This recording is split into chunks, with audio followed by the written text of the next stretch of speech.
2024년 봄, 도쿄 세타가야구의 한 고등학교에서 일어난 일이었습니다. 사진 동아리 활동을 하던 평범한 17세 여고생 사카모토 미나미는 그날도 여느 때와 다름없이 교실에 앉아 있었습니다. 그런데 담임 가와사키 료스케 선생님이 갑작스럽게 발표한 소식은 학생들을 술렁이게 만들었습니다. 올해 수학여행 목적지는 한국 서울입니다. 교실이 순간 조용해졌습니다. 한국? 왜 하필 한국인가요? 대부분의 학생들에게 한국은 여전히 먼 나라였습니다. 안녕하세요. 저는 사카모토 미나미입니다. 그때만 해도 저는 한국에 대해 거의 아무것도 모르는 평범한 일본 여고생이었어요. 제가 아는 한국은 기껏해야 케이팝 정도였죠. 하지만 뭔가 이상했어요. 가와사키 선생님의 표정이요. 수학여행 준비를 하면서 선생님은 계속 이상한 행동을 보이셨거든요. 책상 서랍에서 검은 수첩을 급하게 숨기시거나 한국 관련 자료들을 태우는 모습을 목격하기도 했어요. 선생님, 한국에 가면 뭘 할 건가요? 라고 물어보면 그냥 문화체험이야 라며 시선을 피하셨죠. 더 이상했던 건 선생님이 한국어 회화책을 몰래 보고 계셨다는 거예요. 죄송합니다. 용서해주세요 같은 사과 표현들에만 형광펜이 그어져 있었어요. 대체 무슨 일이 있었던 걸까요? 선생님은 왜 한국에 가는 것을 그렇게 두려워하시는 걸까요? 그때 저는 몰랐어요. 이 수학여행이 제 인생을 완전히 바꿔놓을 거라는 걸요. 집에 돌아와서 수학여행 소식을 전했을 때 가족들의 반응은 예상과 달랐어요. 아버지는 한국도 좋지라며 담담하게 반응하셨지만 할아버지 켄지의 반응은 완전히 달랐어요. 절대 안 돼. 한국은 위험한 곳이야. 할아버지는 평소보다 훨씬 격앙된 모습이었어요. 미나미야, 너는 모르겠지만 한국 사람들은 일본인을 싫어해. 특히 우리 같은 나이 든 일본인들을 말이야. 할아버지는 1941년생으로 어린 시절 전쟁을 겪으신 분이에요. 할아버지가 들려주신 이야기는 충격적이었어요. 할아버지가 13살 때 우리 동네 군수공장에서 일하던 조선인들이 있었어. 그들은 하루 16시간씩 일했는데도 제대로 된 밥 한 끼 못 먹었지. 그때 할아버지는 그게 당연한 줄 알았어. 전쟁이니까 말이야. 할아버지의 목소리가 떨렸어요. 하지만 지금 생각해보면 그들도 우리와 똑같은 사람이었는데. 할아버지는 계속해서 말씀하셨어요. 1945년 해방되고 나서 그 조선인들이 고향으로 돌아갈 때 한 아저씨가 나한테 이렇게 말했어. 켄지야, 너는 착한 아이니까 언젠가 우리 고향에 놀러 와라. 그때는 친구로 만나자. 그런데 70년이 넘도록 나는 그 약속을 지키지 못했어. 그 순간 저는 깨달았어요. 할아버지가 한국 여행을 반대하시는 이유가 단순한 반감이 아니라 죄책감 때문이라는 걸요. 할아버지, 제가 대신 가서 그분들께 인사드릴게요. 할아버지는 눈물을 글썽이며 저를 안아주셨어요. 2024년 5월 15일 인천국제공항에 도착한 순간을 잊을 수가 없어요. 비행기에서 내리자마자 느낀 건 완전한 충격이었거든요. 일본에서 들었던 한국에 대한 이미지와는 정반대였어요. 공항부터가 달랐어요. 인천국제공항은 세계 1위 공항답게 시설이 정말 현대적이고 깔끔했어요. 스카이트랙스 선정 세계 최고의 공항을 12년 연속 1위를 차지한 곳이라더군요. 더 놀라운 건 한국어, 영어와 함께 일본어 안내방송이 자연스럽게 나왔다는 거예요. 승객 여러분, 인천국제공항에 오신 것을 환영합니다. 정말 유창한 일본어였어요. 버스를 타고 서울로 향하는 길에서 본 풍경도 충격적이었어요. 한강을 건너면서 본 서울 스카이라인은 정말 압도적이었어요. 롯데월드타워를 비롯해 50층 이상 초고층 빌딩만 해도 200개가 넘더라고요. 도쿄보다도 더 현대적으로 보였어요. 숙소가 있는 명동에 도착했을 때는 정말 말이 안 나왔어요. 네온사인으로 가득한 거리, 24시간 불야성을 이루는 쇼핑가, 그리고 무엇보다 놀라웠던 건 한국 사람들의 일본인에 대한 태도였어요. 어서 오세요. 일본에서 오셨어요? 상점 직원들이 능숙한 일본어로 친절하게 맞아주었어요. 심지어 어떤 분은 도쿄 어디서 오셨어요? 저도 도쿄 여행 가고 싶어요라며 관심을 보여주시기도 했죠. 할아버지가 걱정하셨던 것과는 정반대였어요. 그날 밤 명동 거리를 걸으면서 친구들과 이런 대화를 나눴어요. 미나미야, 한국이 이렇게 발전된 나라였어? 응, 나도 몰랐어. 우리가 뭘 모르고 살았던 것 같아. 수학여행 3일째 우리는 서대문형무소 역사관을 방문했어요. 사실 처음엔 별로 기대하지 않았어요. 그냥 역사교육의 일환이겠거니 했죠. 하지만 그곳에서 본 것들은 제 인생을 완전히 바꿔놓았어요. 입구에서부터 소름이 돋았어요. 일제강점기 독립운동가 수감 인원 총 3,967명. 이 중 옥사자 400여 명. 최연소 수감자 11세. 11세요? 저보다 6살 어린 아이가 감옥에 갇혔다는 거예요? 전시관 벽면에는 수많은 독립운동가들의 사진이 걸려 있었어요. 그런데 정말 충격적이었던 건 그들 대부분이 저와 비슷한 나이의 청소년들이라는 거였어요. 유관순 1902년생, 체포 당시 17세. 김상옥 마이너스 1890년생, 의거 당시 23세. 윤봉길 1908년생, 의거 당시 24세. 17세, 제 나이와 똑같았어요. 그때 더욱 충격적인 발견을 했어요. 한 전시 패널에서 일본인 이름을 발견한 거예요. 가와사키 다케시 1943년 서대문형무소 특별신문관. 그 순간 옆에 있던 가와사키 선생님의 얼굴이 하얗게 질렸어요. 선생님의 손이 덜덜 떨리는 게 보였어요. 선생님, 혹시? 선생님은 고개를 끄덕이시며 작은 목소리로 말씀하셨어요. 증조 할아버지야, 미남이야. 그 순간 모든 게 이해됐어요. 선생님이 왜 그렇게 불안해하셨는지, 왜 한국어 사과 표현만 공부하고 계셨는지. 선생님은 눈물을 흘리며 말씀하셨어요. 70년 넘게 우리 집안의 비밀이었어. 증조 할아버지가 여기서 뭘 했는지. 나는 한국에 와서 그분들께 사과하고 싶었어. 전시관에서 본 고문 도구들, 감방의 크기, 그리고 그 속에서도 대한독립만세를 외쳤던 17세 소녀들의 이야기. 저는 그제서야 깨달았어요. 우리가 일본에서 배운 역사가 얼마나 많은 것들을 빠뜨리고 있는지를. 그날 밤 호텔에서 잠들지 못하고 뒤척이고 있을 때였어요.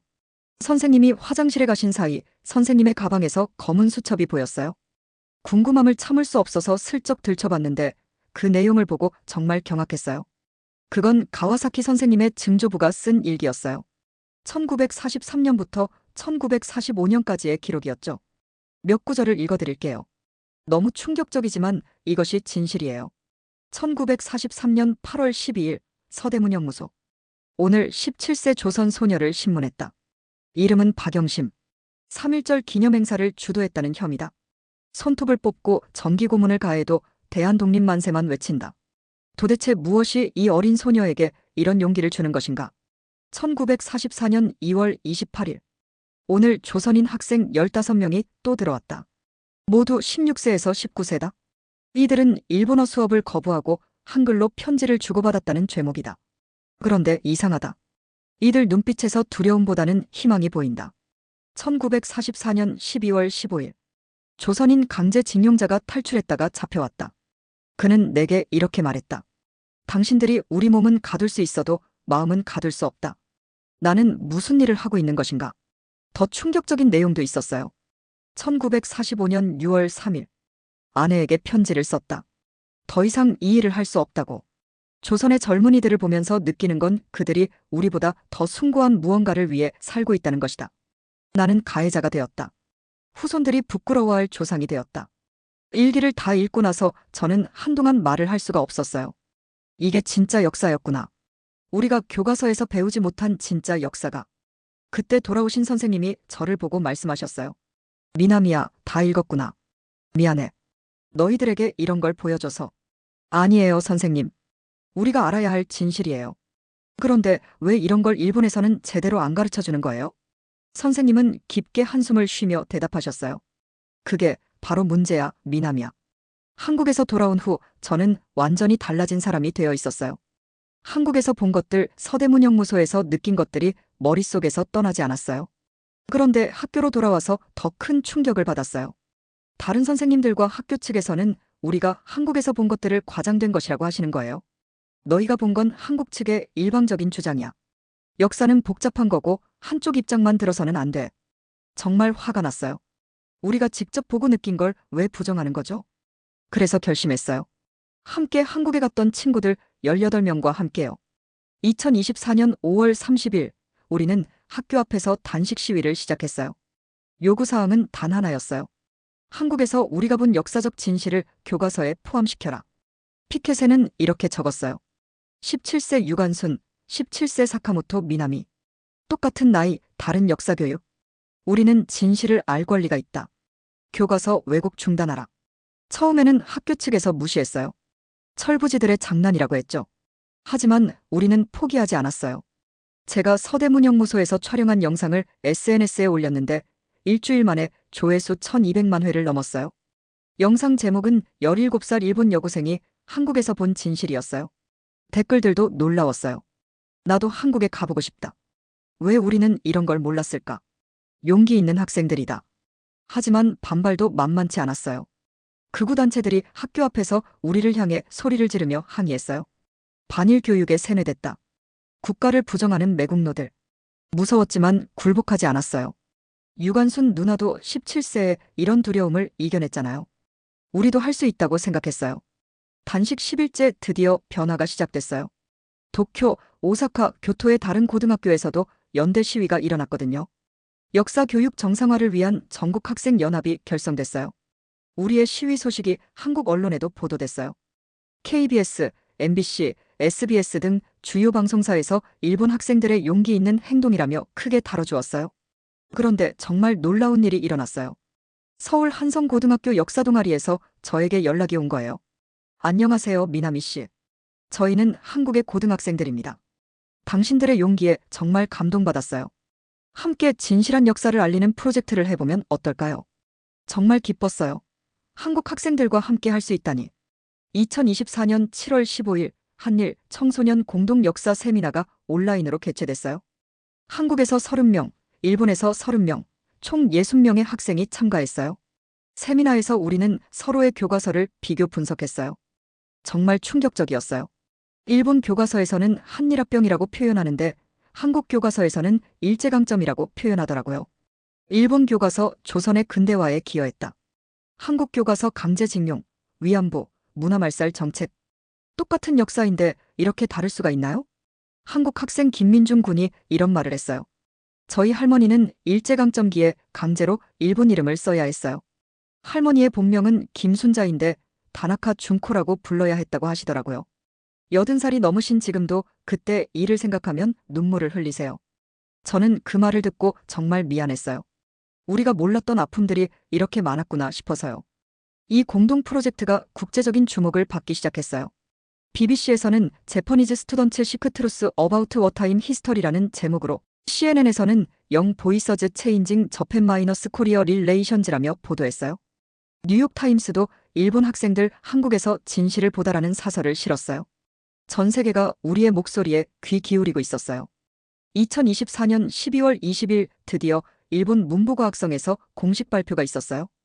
2026년부터 사용할 새로운 역사교과서에서 한일 관계사 부분을 보다 객관적이고 균형 잡힌 관점으로 서술하겠다. 우리가 이긴 거예요. 7개월간의 투쟁이 결실을 맺은 순간이었어요. 새 교과서에는 이런 내용들이 포함되기로 했어요. 강제징용의 실상과 피해 규모 780만 명.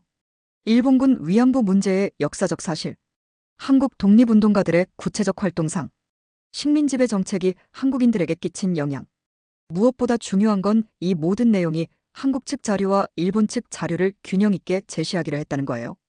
2025년 1월 15일 우리는 다시 한국을 방문했어요. 이번엔 수학여행이 아니라 한일 청소년 화해와 상생교류단 자격으로요. 서대문 형무소를 다시 찾았을 때의 기분은 8개월 전과는 완전히 달랐어요. 이제 저는 그곳이 단순한 역사박물관이 아니라 진실과 화해의 출발점이라고 생각해요. 유관순 열사의 감방 앞에서 저는 다짐했어요.